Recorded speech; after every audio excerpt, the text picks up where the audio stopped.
G'day everyone, it's Duncan here, and today we're talking about a reality so big, so confronting, most governments won't even whisper it.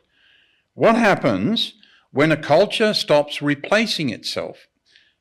You see, a country needs 2.1 children per woman to maintain its population. But across the Western world, the numbers have fallen off a cliff. The European average is 1.38, a level demographers call irreversible decline.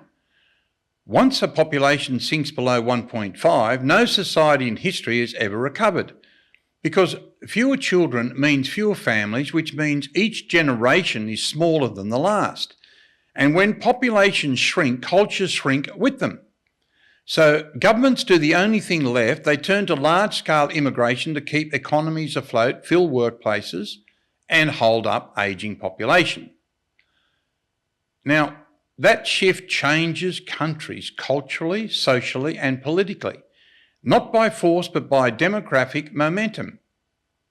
France's demographic change since the 1990s, Australia's since the 2000s, these aren't accidents, they're the direct result of collapsing birth rates meeting rising migration flows.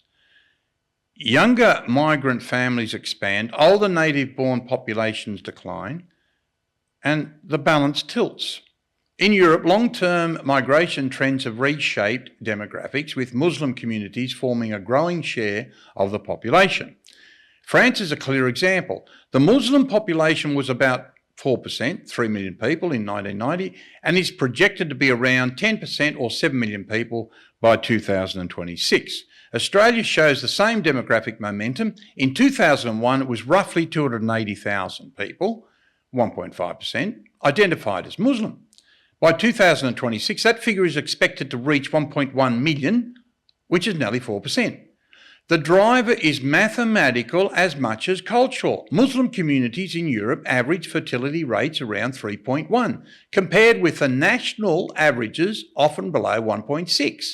In Australia, Muslim women average around 3.03 births, well above the national rate of 1.5. This isn't about blaming anyone, it's about acknowledging a simple truth. Cultures survive through renewal. When that renewal stops, something else fills the space, and that is Islam. Australia now stands where Europe stood 30 years ago. The question is whether we learn from their warning or follow them into the same demographic storm. I'm Duncan, and the numbers don't lie. If a nation won't grow its next generation, its culture will fade, long before its borders ever do.